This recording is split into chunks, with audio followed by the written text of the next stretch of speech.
صحیح بخاری حدیث نمبر 3 ان حضرت صلی اللہ علیہ وآلہ وسلم پر وحی کا ابتدائی دور اچھے سچے پکیزہ خوابوں سے شروع ہوا۔ آپ صلی اللہ علیہ وآلہ وسلم خواب میں جو کچھ دیکھتے وہ صبح کی روشنی کی طرح صحیح اور سچا ثابت ہوتا۔ پھر من جانب قدرت آپ صلی اللہ علیہ وآلہ وسلم تنہائی پسند ہو گئے اور آپ صلی اللہ علیہ وآلہ وسلم نے غار حرا میں خلوت نشینی اختیار فرمائی اور کئی دن اور رات وہاں مسلسل عبادات اور یاد الہی و ذکر و فکر میں مشغول رہتے، جب تک گھر آنے کو دل نہ چاہتا توشہ ہمراہ لیے ہوئے وہاں رہتے۔ توشہ ختم ہونے پر ہی اہلیہ محترمہ حضرت خدیجہ رضی اللہ تعالی عنہ کے پاس تشریف لاتے اور کچھ توشہ ہمراہ لے کر پھر وہاں جا کر خلوت گزی ہو جاتے۔ یہی طریقہ جاری رہا یہاں تک کہ آپ صلی اللہ علیہ وآلہ وسلم پر حق منکشف ہو گیا اور آپ صلی اللہ علیہ وآلہ وسلم غار حرا ہی میں قیام پذیر تھے کہ اچانک حضرت جبرائیل علیہ السلام آپ صلی اللہ علیہ وآلہ وسلم کے پاس حاضر ہوئے اور کہنے لگے کہ اے محمد پڑھو۔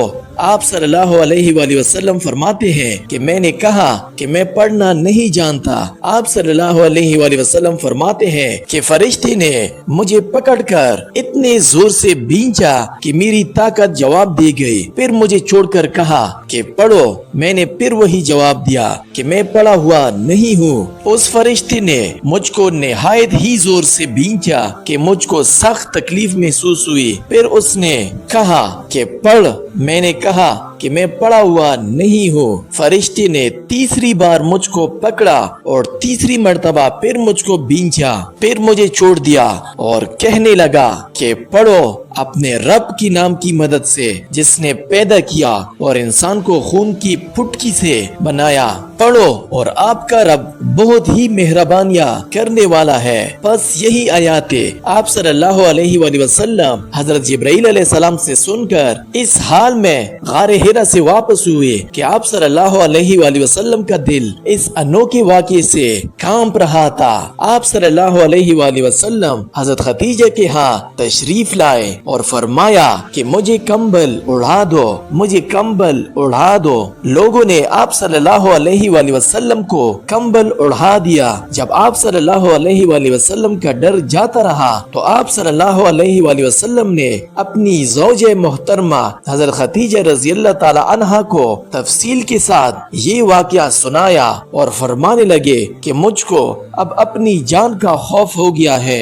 آپ صلی اللہ علیہ وآلہ وسلم کی اہلیہ محترمہ حضرت خدیجہ رضی اللہ تعالی عنہا نے آپ صلی اللہ علیہ وآلہ وسلم کی ڈھارس بندھائی اور کہا کہ آپ کا خیال صحیح نہیں ہے، خدا کی قسم آپ کو اللہ کبھی رسوا نہیں کرے گا۔ آپ تو اخلاق فاضلہ کے مالک ہے، آپ تو کنبہ پرورر ہے، بے قصوں کا بوجھ اپنے سر پر رکھ لیتے ہیں، مفلسوں کے لیے آپ کماتے ہیں، مہمان نوازی میں آپ بے مثال ہے اور مشکل وقت میں آپ امر حق کا ساتھ دیتے ہیں۔ ایسے اوصاف حسنہ والا انسان یوں بے وقت ذلت و خواری کی موت نہیں پا سکتا۔ پھر مزید تسلی کے لیے حضرت خدیجہ رضی اللہ تعالی عنہا آپ صلی اللہ علیہ وآلہ وسلم کو ورقہ بن نوفل کے پاس لی گئی جو ان کے چچا زاد بھائی تھے اور زمانہ جاہلیت میں نصرانی مذہب اختیار کر چکے تھے اور عبرانی زبان کے کاتب تھے، چنانچہ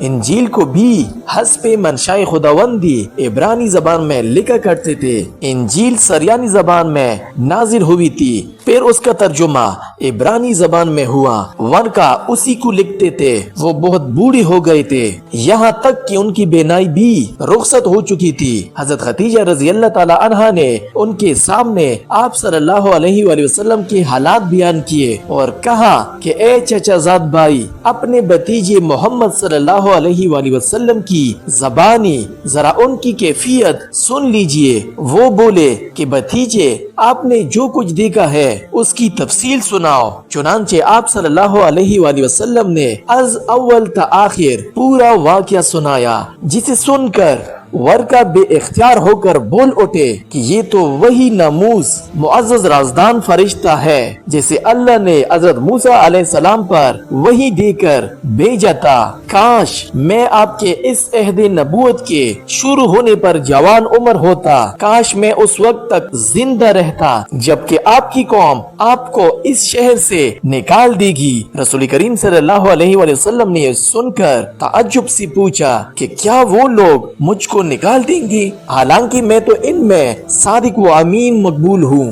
ورقہ بولا، ہاں یہ سب کچھ سچ ہے، مگر جو شخص بھی آپ کی طرح امر حق لے کر آیا لوگ اس کے دشمن ہی ہو گئے ہیں۔ اگر مجھے آپ کی نبوت کا وہ زمانہ مل جائے تو میں آپ کی پوری مدد کروں گا۔ مگر ورقہ کچھ دنوں کے بعد انتقال کر گئے، پھر کچھ عرصے تک وحی کی آمد موقوف رہی۔